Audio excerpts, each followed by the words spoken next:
بہت سارے لوگ ایسے ہیں جو کہتے ہیں کہ جناب ہم نے نا سارے ظاہری دلائل پر ہی فیصلہ کرنا ہے. کچھ فیصلے ضمیر کی آواز پر بھی ہوتے ہیں، کچھ فیصلے دل کی گواہیوں پر بھی ہوتے ہیں، کچھ فیصلے ایسے ہوتے ہیں جو کرنے پر روح بھی مجبور کرتی ہے. کچھ جگہیں ایسی ہوتی ہیں جہاں جسم نہیں جاتا پر عشق بندے کو گھسیٹ کر وہاں لے جاتا ہے.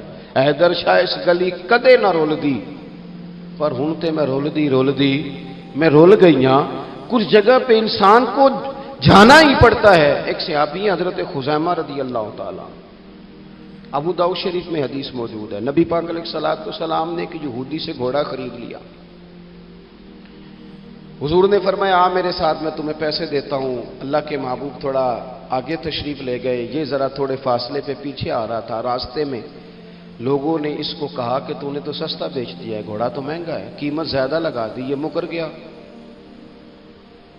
محبوب کریم علیہ السلام نے پیسے تھمائے، پیسے لو، گھوڑا دو. کہنے لگا کون سا گھوڑا، میں نے تو بیچا ہی نہیں. اب جب سودا ہوا تھا گھوڑے کا تو حضور تھے یا وہ یہودی تھا، تیسرا شخص ہی کوئی نہیں تھا. کون سا گھوڑا، کیسا گھوڑا؟ اپنا حق چھوڑ دینا یہ بھی بعض اوقات بزدلی ہوتا ہے. نبی کریم علیہ السلام نے فرمایا بھائی تو کیسے مکر سکتا ہے جب تیرا میرا سودا طے ہوا ہے؟ جب ایک مخصوص رقم پر تو نے اسے بیچ دیا ہے تو مکر کیسے سکتا ہے؟ تو پیسے لے اور گھوڑا دے. اب جب تھوڑی سی بات تکرار میں آئی تو کچھ لوگ وہاں جمع ہو گئے، مسلمان، یہودی اور بھی کئی لوگ. وہ یہودی کہنے لگا جی آپ اس طرح کریں، ایک گواہ دے دے، میں زیادہ نہیں مانگتا، ایک دے دے، ایک بندہ کہہ دے کہ یہ گھوڑا میں نے بیچا ہے اور آپ نے خریدا ہے تو میں آپ کے حوالے کر دوں گا. وہاں بندہ کوئی دوسرا موجود ہی نہیں تھا تو گواہ کسے پیش کیا جائے؟ حضرت خزیمہ رضی اللہ تعالیٰ عنہ نبی کریم کے صحابی ہیں. فوراً بولے، وہ بھی لوگوں کی باتیں سن کے وہاں آئے تھے، فوراً بولے، کہنے لگے یا رسول اللہ میں دیتا ہوں گواہی. دوڑ کے آگے آئے، کہنے لگے جی میں گواہی دیتا ہوں کہ آپ نے گھوڑا خریدا ہے، یہودی نے بیچا ہے. اب اس نے کہا تھا ایک بندہ کہہ دے تو میں دے دوں گا. اس کی شرط پوری ہو گئی. حضور نے پیسے اس کے ہاتھ میں دیے، اس نے گھوڑا محبوب کے دستے مبارک میں لگام تھمائی. حضور تشریف لے گئے، غلام کو دیا، گھوڑا گھر چلا گیا. نبی کریم نے حضرت خزیمہ سے کہا خزیمہ ایک بات تو بتا، تو تھا ہی نہیں اور تو نے بن دیکھے گواہی کیسے دے دی؟ تو حضرت خزیمہ رضی اللہ تعالیٰ عنہ کہنے لگے یا رسول اللہ یہ تو زمین کی خبر ہے نا، میں نے تو آسمان کی چیزیں بھی نہیں دیکھی، آپ نے کہا ہے تو میں مان گیا ہوں. تو میں تو آسمانی خبریں مان گیا، میں تو جنت آپ کے کہنے پہ مان گیا، میں تو دوزخ آپ کے کہنے پہ مان گیا، میں تو فرشتے آپ کے کہنے پہ مان گیا، میں تو قیامت کی ساری باتیں آپ کے کہنے پہ مان گیا. وہ بتا رہے ہیں، گویا وہ سمجھا رہے ہیں یا رسول اللہ میں نے تو رب بھی نہیں دیکھا، تو آپ کے کہنے پر مان گیا. اور جب اتنی ساری چیزیں آپ کے کہنے پہ مان گیا ہوں تو گھوڑا تو چیز ہی کوئی نہیں. اب دیکھیں حضور کا تبصرہ یہاں کیا ہے. انہوں نے ایمان کا مرکز و محور ذات مصطفیٰ کو سمجھا. ان کو سمجھ آئی کہ کل کائنات حضور کی ذات ہے. اب حضور سید عالم علیہ السلام نے اس بات کو سن کر اعلان کیا فرمایا؟ حضور فرمانے لگے لوگوں جہاں بھی شرعی گواہی کی ضرورت ہو نہ دو گواہ چاہیے ہوتے ہیں، لیکن جہاں میرا یہ خزیمہ موجود ہو ایک کی گواہی دو کے برابر شمار کی جائے گی. اتنا بڑا اعزاز، نظریاتی طور پر اتنی زیادہ پختگی.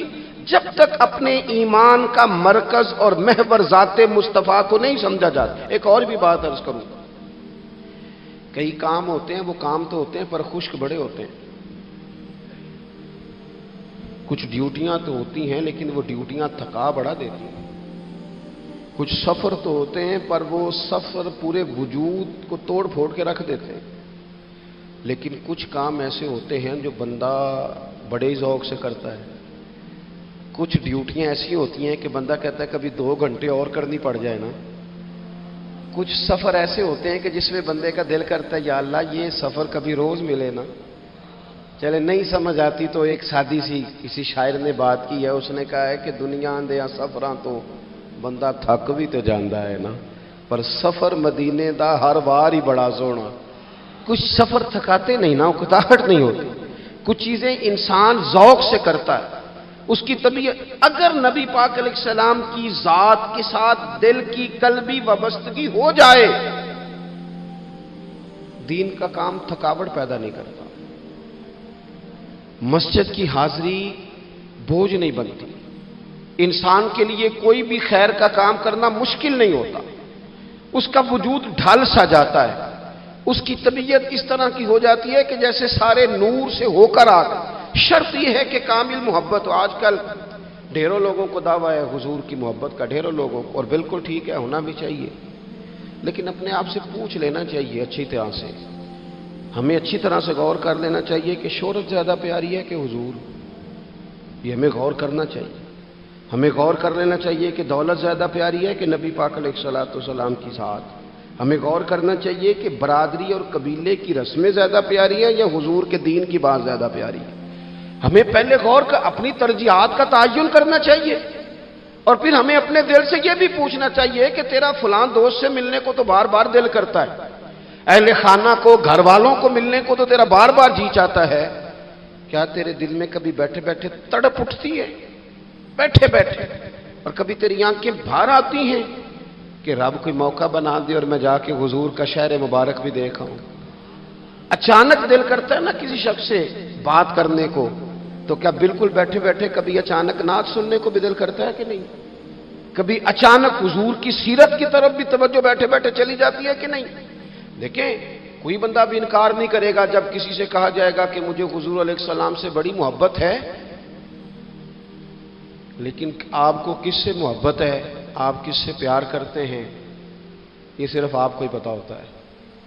میں کس سے محبت کرتا ہوں، میرے دل میں کس بندے کے لیے کتنی گنجائش ہے، یہ سامنے والا نہیں ماپ سکتا، یہ صرف میں ہی ماپ سکتا ہوں، جو کہ دل جو میرا ہے۔ یہ باطنی کیفیات میری ہیں۔ ہم روز نعرے لگائیں، روز زور شور سے نعرے لگائیں، لوگ سن کے کہیں کہ بڑا پیار کرتا ہے یہ حضور سے، لیکن یہ ہمیں پتا ہے ہماری قلبی واردات کیا ہے، ہمیں خبر ہے۔ دیکھیں نا، صحابہ سچے لوگ تھے، حضرت عمر رضی اللہ تعالیٰ عنہ حضور کی بارگاہ میں حاضر ہیں تو عرض کی، یا رسول اللہ صلی اللہ تعالیٰ علیہ وسلم، مجھے آپ ہر چیز سے زیادہ پیارے ہیں، لیکن حضور مجھے لگتا ہے مجھے اپنی جان آپ سے زیادہ پیاری ہے۔ سچ بولنا ہے نا، نیرا دعویٰ نہیں کرنا، بات کو کھول کر بیان کر کے واضح کر کے بیان کرنا۔ یا رسول اللہ صلی اللہ تعالیٰ علیہ وسلم، مجھے محسوس ہوتا ہے مجھے اپنی جان آپ سے زیادہ پیاری ہے۔ تو حضور نے ان کے دل پر ہاتھ رکھ کے فرمایا، عمر ابھی ایمان نہیں مکمل ہوا۔ تو حضور کے دست پاک کا فیض آیا کہ حضرت عمر اسی وقت بول پڑے، عرض کرنے لگے، حضور آپ حکم کریں، میں جان بھی قربان کرنے کو تیار ہوں۔ اپنے آپ سے بات کریں، اپنے اوپر تھوڑی توجہ دیں، دوسروں کو تبلیغ کرتے، دوسروں کو واعظ کرتے، دوسروں کو نصیحت کرتے، دوسروں کو سمجھاتے تو بڑا وقت گزر گیا۔ اب تھوڑا سا نا اعلیٰ حضرت رحمۃ اللہ علیہ سے لوگوں نے کہا آپ واعظ کہیں، تو فرمانے لگے ابھی تو میں اپنے نفس کو نہیں واعظ کہہ سکا، اپنے آپ سے میں ابھی گفتگو نہیں کر سکا، تقریر نہیں کر سکا، تو لوگوں کو کیا واعظ کروں گا۔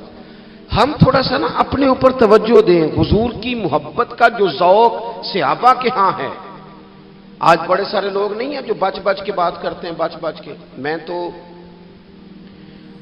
اپنے زمانے میں دیکھتا ہوں کہ سیاسی لیڈروں کے نعرے لگاتے وقت لوگوں کو کوئی کسی قسم کی آر محسوس نہیں ہوتی۔ وہ گاڑی جو کبھی کسی غریب کے ہاسپٹل جانے کے کام نہیں آئی، سیاسی لیڈر کا جلسہ ہو تو وہ بھی گاڑی اندر سے نکل آتی ہے، اور اس پر 10 بندے چڑھ جائیں تو ٹوٹنے کا بھی کوئی خطرہ محسوس نہیں ہوتا۔ لیکن وہ لوگ جو اتنا تگڑا کر کے اپنے لیڈر کا نعرہ لگا رہے تھے، انہیں چاہیے تو نا کہ اس سے کئی 100 گنا بڑھ کے ان کی زبانوں پہ حضور کے تذکرے جاری ہوتے، اور ان کی زبانیں پوری طرح تر ہوتی درود و سلام سے۔ لیکن آپ دیکھ لیں ہم اپنی اپنی فیلڈ میں، اپنے اپنے معاملات میں کتنے زیادہ مضبوط ہیں اور کتنے زیادہ آگے ہیں، لیکن ذات رسالت معاب کے معاملے میں ہمیں وہ جوش، وہ محبت جس کا ہم اظہار کرتے ہیں، ہمیں اسے کیفیات میں لانا چاہیے۔ اور کچھ لوگ ایسے بھی ہیں جو اس معاملے میں بھی بڑے سنجیدہ ہو کے رہنا پسند کرتے ہیں۔ وہ کہتے ہیں نہیں جی نہیں، اب میں جلوس میں جاؤں، اور میں حیران ہوتا ہوں جو قوم روز کوئی نہ کوئی جلوس نکالتی ہے، وہ نبی پاک کا جلوس آتا ہے تو وہ شرعی دلائل پوچھنے شروع کر دیتی ہے کہ بھئی اس پر کوئی دلیل ہے؟ تو میں نے کہا یہ جو روز نکلتے ہیں ان پر دلیلیں ہیں؟ کبھی کسی نے سوال نہیں کیا، کبھی کسی شخص نے کوئی بات نہیں کی، اور یہاں لوگ دلائل کی دنیا میں اتر آتے. وارفتگی، شوق، حضور کی جو مرکزی حیثیت ہے دین میں، نبی پاک کے ساتھ قلبی رشتہ، مضبوط وارفتگی. عروہ بن مسعود ثقفی کفر کی طرف سے نہ سفیر بن کے آئے تھے حدیبیہ میں. تو جب کوئی بندہ کسی کا سفیر بن کے آتا ہے تو وہ اس کی پوری ترجمانی بھی کرتا ہے، پورے نمائندے بن کے آئے تھے. یہاں کچھ وقت انہوں نے حضور کے صحابہ کے ساتھ گزارا اور واپس گئے. تو جا کے کہنے لگے لوگوں میں سفیر آدمی ہوں، میں نے کافی ساری دنیا دیکھی ہے. سفیر جو ہوتے ہیں نا مختلف ممالک میں تعینات، وہ مختلف تہذیبوں کو دیکھتے ہیں، مختلف حکومتوں کو دیکھتے ہیں، مختلف نظریات کا مطالعہ کرتے ہیں. کہنے لگے میں مختلف قسم کے لوگوں کو دیکھ کے آیا ہوں. کیسر و کسرا کے بڑے بڑے دربار میں نے دیکھے، اور عرب کے اندر کچھ ایسے لوگ بھی تھے اس دنیا میں کہ جو اپنے آپ کو سجدہ کرواتے تھے، معاذ اللہ. کہا میں نے بڑے بڑے دربار دیکھے ہیں، لیکن میں عجیب رنگ دیکھ کے آیا ہوں رسول پاک کے غلاموں کا حضور کے ساتھ. یعنی حضور سجدہ کرنے سے منع کرتے ہیں، لباس سادہ پہنتے ہیں، کوئی بڑا تخت نہیں لگاتے، کوئی بڑا نبی پاک محل نہیں بناتے. حضور زمین پر تشریف فرما ہیں، وہیں وضو کرتے ہیں، اور کسی کو حضور رغبت بھی نہیں دیتے یہ کام کرنے کی.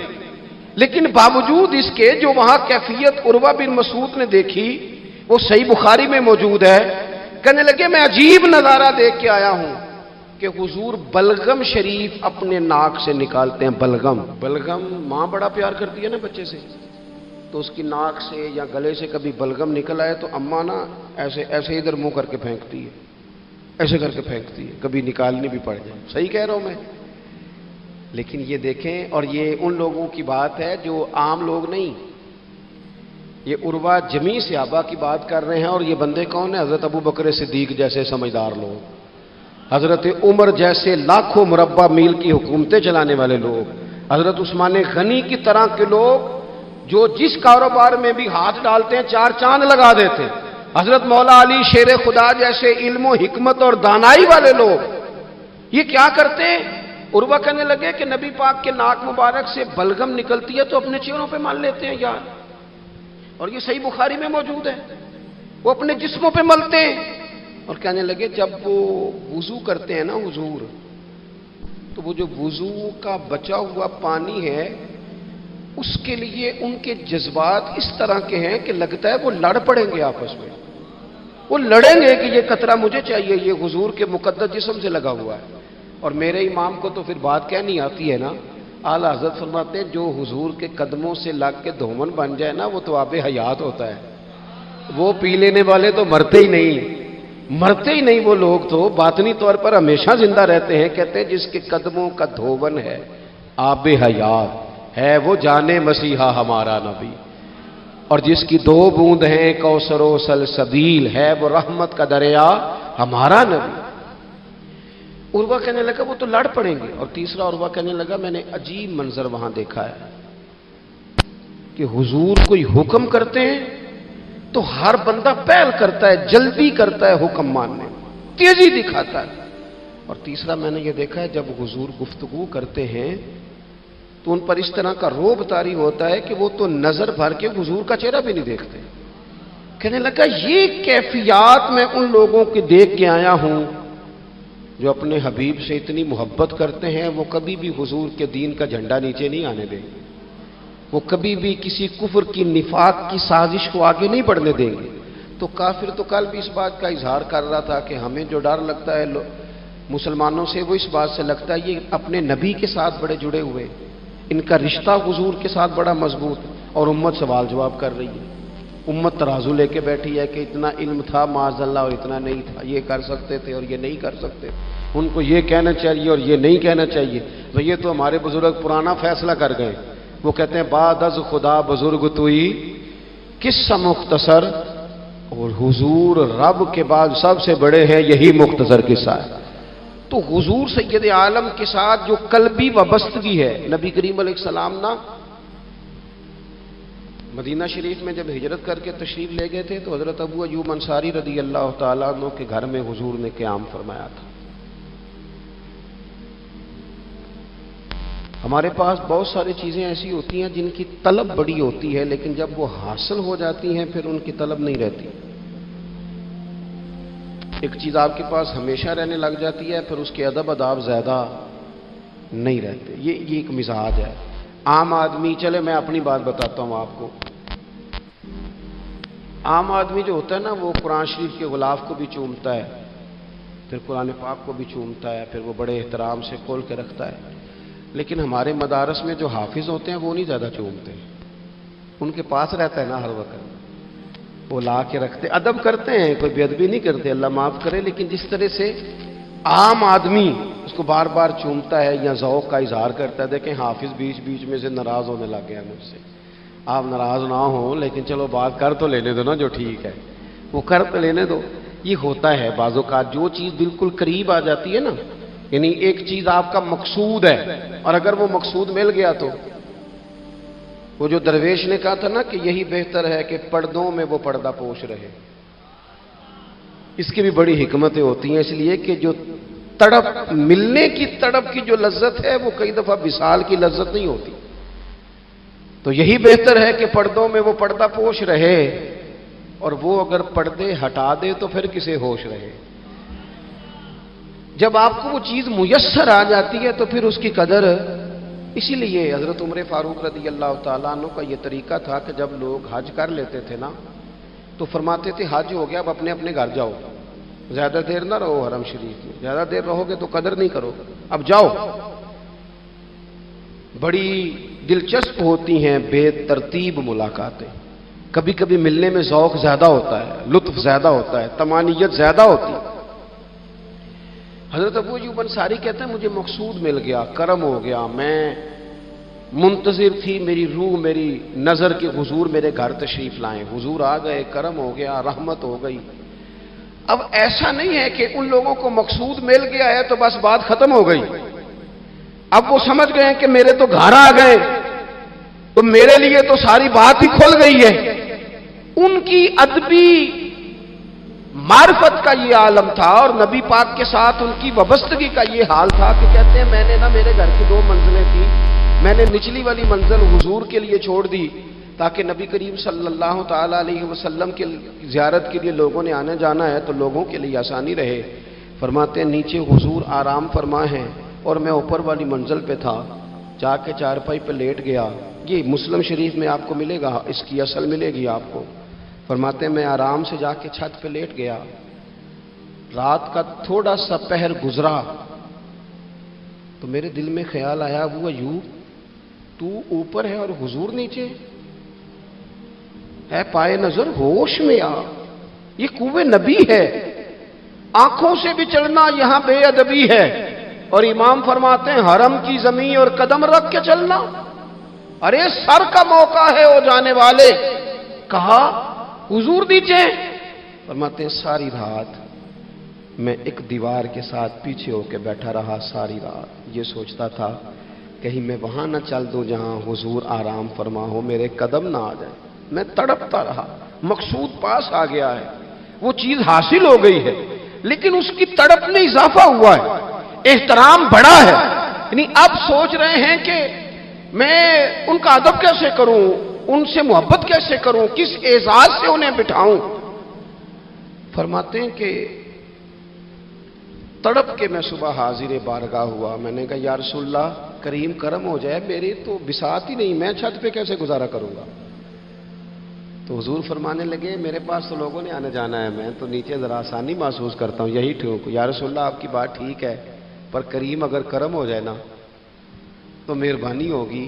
اللہ کے رسول نے جب نظر مبارک اٹھا کے حضرت ابو ایوب انصاری کا چہرہ دیکھا نا، خیال آیا مسلمان نیک و بد پہچان جاتے ہیں اور محمد تو آدمی کے دل کی باتیں جان جاتے ہیں صلی اللہ تعالی علیہ وسلم۔ حضور نے جب نظر فرمائی اور ان کی آنکھوں میں چمکتے ہوئے آنسو دیکھے تو حضور فرمانے لگے میں سمجھ گیا ہوں تو نہ اوپر رہ پائے گا نہ سو پائے گا، تو بچے لے کے نیچے آ جا، میں ہی اوپر چلا جاتا ہوں۔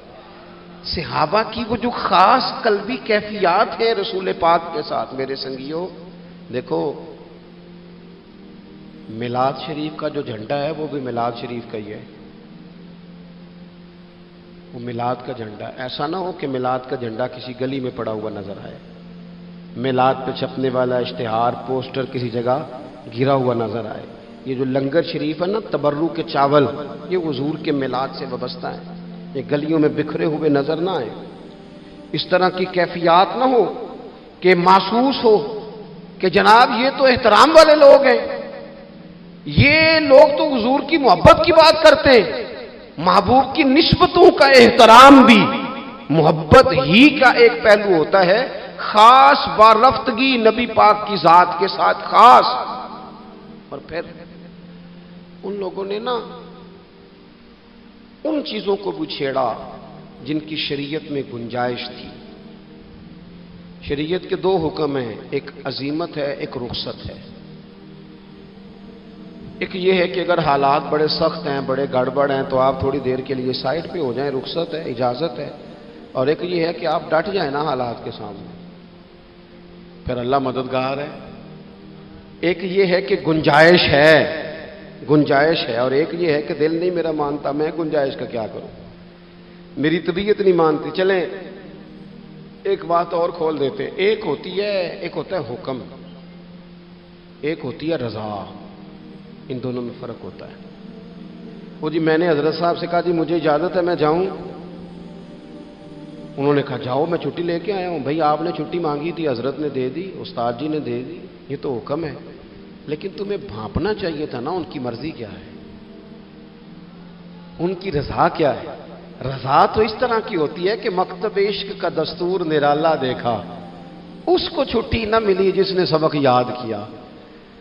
میرا ایک دیہاتی ماحول سے تعلق ہے، ہمارے سرکاری سکولوں میں نا ایک مانیٹر بنا دیتے تھے، جو بچہ لائق ہوتا تھا نا وہ وہ مانیٹر بن جاتا تھا، حالانکہ لائق ہوتا تھا، سیاںا ہوتا تھا، لیکن مانیٹر بن کے نا اس کی ذمہ داری بڑھ جاتی تھی، پھر اس کو کنجیاں ہی مل جاتی تھی، اسی نے سب سے پہلے آنا ہے، اس نے سب سے بعد میں جانا ہے، ہر چیز اس کے سپرد۔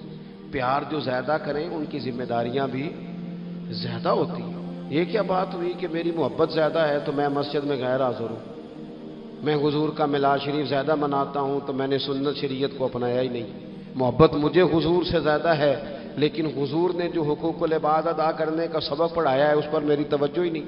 بھئی اگر آپ کا پیار زیادہ ہے تو پھر آپ کی ذمہ داری بھی زیادہ ہے، پھر آپ کو زیادہ حساس ہونا چاہیے۔ نبی کریم صلی اللہ تعالی علیہ وسلم نے ایک قانون دیا ہے کہ لا یکلف اللہ نفسا الا وسعها۔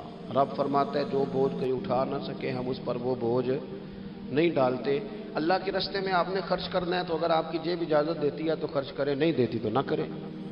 شریعت اسلامیہ نفلی صدقات کے معاملے میں انسان کو مجبور نہیں کرتی۔ اسی طرح محبت کا معاملہ ہے، خدمت کا معاملہ ہے، لیکن صحابہ بعض وہ کام بھی کرتے تھے جو شرعی طور پر ان پر ضروری نہیں تھے، اور جب کرتے تھے تو کیوں کرتے تھے؟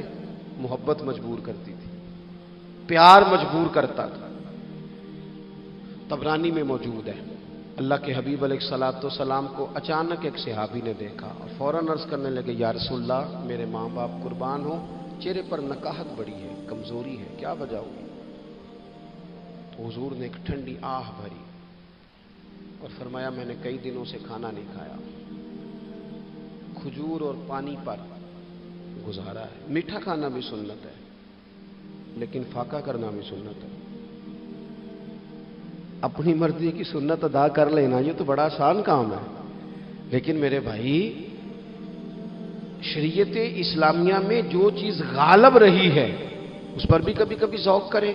اور پھر حضور کا جو فقر ہے اختیاری ہے، نبی پاک نے مانگ کے غریبی لی ہے اللہ تعالیٰ سے کہ یا اللہ ایک وقت روٹی دے، ایک وقت فاقہ دے۔ تو نبی کریم علیہ السلام نے فرمایا کہ میں نے کھانا نہیں کھایا، کھجور پانی پہ گزارا ہے کئی دنوں سے۔ اب اس صحابی کو حکم تو دین کا یہی ہے نا کہ اگر گھر میں کچھ ہے تو لے آؤ، ورنہ شریعت پابند تو نہیں کرتی۔ تو وہ پہلے اپنے گھر گئے، جا کے پوچھا کوئی چیز ہے؟ گھر والوں نے کہا کوئی نہیں۔ پھر وہ پڑوسیوں کے گھر میں گئے، کوئی کھانے کی چیز ہے؟ کوئی نہیں۔ رشتہ داروں سے، محلے داروں سے پوچھا، کوئی نہیں۔ چپ کر کے نہیں بیٹھے، ایک یہودی کے باغ میں گئے، کہنے لگے یار کوئی مزدوری مل جائے گی؟ وہ سجنا یار مناؤن دی خاطر اساں کی پیش وٹائے، کوئی مزدوری ملے گی؟ اس نے کہا گرمی بڑی سخت ہے، پانی کنویں کا نیچے چلا گیا، ایک ڈول پانی کا اگر نکال سکتے ہو تو ایک کھجور دوں گا۔ فرمانے لگے منظور ہے۔ کہتے میں نے اپنے کندھے سے چادر اتار کے بچھا لی، ایک ڈول پانی کا نکالتا، ایک کھجور ملتی، وہ میں اس کپڑے میں ڈالتا جاتا، چادر میں ڈالتا جاتا۔ جب ذرا میری چادر بھر گئی کھجوروں سے، میں نے اسے سمیٹا، لے جا کے حضور کی بارگاہ میں پیش کیا۔ محبوب وہیں بیٹھے تھے۔ کہتے حضور نے میرا پسینے سے شرابور وجود دیکھا اور میرے چھالوں سے بھرے ہوئے ہاتھ دیکھے اور میرے تھکے تھکے وجود کو دیکھا، تو کریم نے ایک کھجور اٹھائی اور اٹھا کے منہ میں رکھی۔ حضور فرمانے لگے کس نے تجھے مجبور کیا یہ کام کرنے پہ؟ اس کی مجبوری تو کوئی نہیں نا، کس نے تجھے مجبور کیا؟ تو کہتے ہیں دو آنسو میرے بھی چھلک پڑے۔ میں نے عرض کی حضور ہمیں کوئی مجبور کر سکتا ہے؟ ہمیں آپ کی محبت نہیں مجبور کیا، حضور یہ محبت ہے جس نے مجبور کیا۔ یا رسول اللہ، کائنات کی ہر چیز سے بڑھ کر آپ سے پیار ہے۔ یہ غریب آدمی، سادے لوگ ہیں، یہ بہت مہنگے تحائف لانے کی ظاہری پوزیشن میں نہیں ہیں، لیکن دیکھو نا اظہار محبت کے معاملے میں کتنا بڑا دل رکھتے ہیں۔ یا رسول اللہ صلی اللہ تعالی علیہ وسلم، آقا محبت نے مجبور کیا۔ وہاں انعام نہیں ملا، ظاہری طور پر جو انعام ہوتے ہیں وہ نہیں، اس کا نہیں حضور نے اعلان کیا۔ حضور فرمانے لگے سن پھر، اگر تو مجھ سے محبت کرتا ہے تو فقر و فاقے کی تیاری کر، مصیبت کے لیے تیاری کر۔ اگر جو مجھ سے محبت کرتا ہے اس کی طرف تو مصیبتیں دوڑ کے آیا کرتی، پھر تو تیاری رکھ، پھر تو سہنا سیکھ، پھر دل بڑا کر، کشادہ کر، پھر دیکھ تجھے آزمائشیں آئیں گی، زخم پہ زخم کھا کے جی، خونے جگر کے گھونٹ پی، آہ نہ کر اب لبوں کو سی، یہ عشق ہے کوئی دل لگی نہیں۔ یہ کوئی ایسی تھوڑی ہے کہ تیری دل لگی تھی اور تو دو باتیں کر سن کے تو چلا گیا، یہ عشق ہے کوئی دل لگی نہیں۔ تو حضور کو جس انداز میں صحابہ نے چاہا، جس طرح انہوں نے نبی پاک سے محبت کی، اپنی ساری توجہات کا مرکز ذات رسالت کو بنایا، حضور کی رضا کو ہر معاملے میں مقدم جانا، ہماری ذمہ داریاں ہیں کہ ہم بھی اپنے محبوب کے لیے اپنے جذبات کو کشادہ کریں، اپنے دل میں وہ ساری باتیں پیدا کریں جس کی بنیاد پر ہمارا بھی ایمانی رشتہ نبی کریم سے مضبوط ہو سکے۔ بات ختم کرنے لگا ہوں۔ دیکھو جس کو حضور سے پیار ہوگا نا، اسے نبی پاک کے صحابہ سے بھی پیار ہوگا، اور جسے حضور سے محبت ہے اسے اولاد رسول سے بھی محبت ہے، اور جسے حضور سے محبت ہے اسے امت رسول سے بھی محبت ہے۔ میں اور آپ بڑے آرام سے اپنے اپنے گھروں میں بیٹھے، لیکن 2 مہینے ہونے کو ہیں، سیلاب والے اپنی بیٹیاں لے کے جھونپڑیوں میں بیٹھے سڑکوں میں۔ 4 دن خبریں زیادہ تھیں اخبارات میں، تو ہمیں بھی تھوڑا احساس زیادہ تھا، کیونکہ اب خبریں مدھم ہو گئی ہیں تو ہماری طبیعتیں بھی مدھم ہو گئی ہیں۔ ہم تو چلتے ہیں کہ آج کل ٹرینڈ کیا ہے، وائرل کیا چیز ہے، اس کے مطابق ہم بھی اپنا ٹرینڈ چینج کر لیتے ہیں۔ میں مسافر ہوں، بڑے سفر کرتا ہوں روز، تو بہت سارے لوگ محبت سے کہتے ہیں آج ہمارے ہاں رہ جائیں، تو میں ان سے کہتا ہوں یار جو نیند اپنے بیڈ پہ آتی ہے وہ کسی اور جگہ نہیں آتی، گھر ہی جانے دو، گھر ہی بندہ آرام سے سکون سے سو سکتا ہے۔ کسی کا بڑا بہترین گھر بھی ہو تو جب کسی کے گھر نیند نہیں آتی، بچے نہیں سوتے، اپنے گھر جانا ہے، تو مجھے بتاؤ جو بیچارے جھونپڑیوں میں آ کے بیٹھ گئے ان کے لیے کتنی مشکل بات ہے، خیموں میں بیٹھے۔ لیکن کیا کریں، اس وقت جتنی سیاسی جماعتیں ہیں نا ملک میں، سب حکومت میں، کسی کی پنجاب میں حکومت ہے، کسی کی مرکز میں ہے، کسی کی کہیں ہے۔ چاہیے تھا نا یہ سارے وسائل استعمال کرتے اور ان لوگوں کی خدمت میں پہنچتے۔ ہمیں اپنے دل کشادہ کرنے چاہیے حضور کی امت کے لیے۔ میلاد شریف کی جہاں جہاں بھی محفل ہو نا، کوشش کریں غربا کو بٹھا کے اچھے طریقے سے روٹی کھلائی جائے، ان کا اکرام کیا جائے، اس لیے کہ یہ نبی پاک کی امت ہے، ان سے پیار کیا جائے۔ اور دیکھو حضور سے پیار ہے تو امت سے پیار ہے، تو پھر ہمیں حضور کی شریعت سے بھی پیار ہونا چاہیے۔ ہمیں ہر جگہ مقدم کرنا چاہیے دین کو، اگر کل 10ویں 40ویں جنازے پہ ہم دین کی بات کرتے ہیں تو پھر ہمیں نکاح ولیمے اور عقیقے والے دن بھی دین کی بات ہی کرنی چاہیے، وہاں بھی ہمیں ترجیح دین ہی کو دینی چاہیے۔ یہ کیا بات ہوئی کہ جب غم آئے تو رخ اللہ رسول کی طرف ہو گیا، اور جب خوشیاں ملی تو پھر سارے شیطانی کام شروع کر دیے۔ یہ حضرت بابا فرید الدین مسعود گنج شکر کا وطن ہے، یہاں سے نہ خوشبوئیں پھیلی ہیں پوری دنیا میں رسول اللہ کے دین کی، یہاں سے لوگوں نے فیض پایا ہے۔ اور سنگیو، یہاں آ کے وقت گزارنے والے محبوب الہی بن جایا کرتے ہیں۔ آپ محسوس کریں کہ یہ دھرتی کتنی کو زرخیز ہوگی، یا رنگ کتنا کو بڑا ہوگا۔ حضرت بابا صاحب رحمۃ اللہ علیہ کا خواجہ نظام صاحب کے ساتھ ایک خط ہے، جب انہوں نے کہا نا حضور ملنے کو بڑا دل چاہتا ہے، تڑپتا ہوں، تو بابا صاحب نے جواب میں لکھا تھا کہ نظام، فرید کا دل تجھ سے زیادہ تجھے ملنے کو کرتا ہے، لیکن اگر میں چل کے تیرے پاس آؤں گا تو یہاں دینی خدمت کا نقصان ہوگا، اور اگر تو چل کے آئے گا تو جو ڈیوٹیاں تو کر رہا ہے وہاں دینی معاملات کا نقصان ہوگا۔ فرمانے لگے تو وہاں بیٹھ کے رسول اللہ کے دین کی نوکری کر، میں یہاں بیٹھ کے کرتا ہوں، اللہ جنت میں دونوں کی ملاقات کرا دے گا۔ آپ خصوصیات دیکھتے ہیں ہمارے بزرگوں کے نظریات کیا ہیں؟ وہ لوگ قائل ہیں خدمات کے، وہ خدمات کے قائل، اس لیے اپنی زندگی کے اندر ہمیں نصب العین بنانا چاہیے۔ آج اس جگہ بیٹھ کر حضور کی محفل پاک سجا کر ہمیں اس بات کا تہیہ کرنا چاہیے کہ ہم حضور سے بھی پیار کرتے ہیں، حضور کی امت سے بھی پیار کرتے ہیں، صحابہ سے بھی پیار کرتے ہیں، اولاد رسول سے بھی پیار کرتے ہیں، نبی پاک پر آنے والی کتاب سے بھی پیار کرتے ہیں، اور رسول پاک علیہ السلام نے جس سے پیار کیا ہم ان سب سے بھی پیار کرتے ہیں، اور حضور نے جس محنت کے ساتھ دین کی تعلیمات ہم تک پہنچائی ہیں، ہم ان تعلیمات کو بھی دل و جان سے چاہتے ہیں۔ اللہ تعالیٰ میری اور آپ کی حاضری قبول فرمائے۔ این عشق دے مگر جو نشر ہوئی، پردہ انہاں دا کسے نے پھاڑ نہ کی،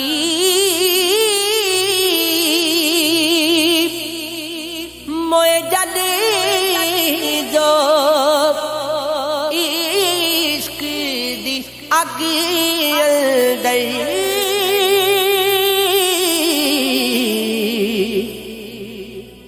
دوزخ بار نے انہاں نوں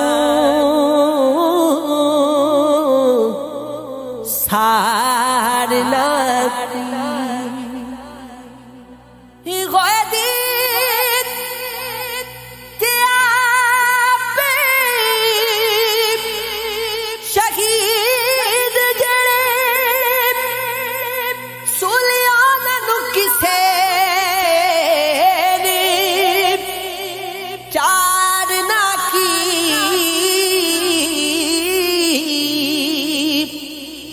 دل جنا دے بوٹیا عشق لوٹے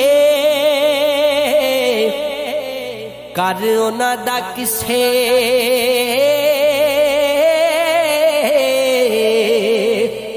اجاڑ نہ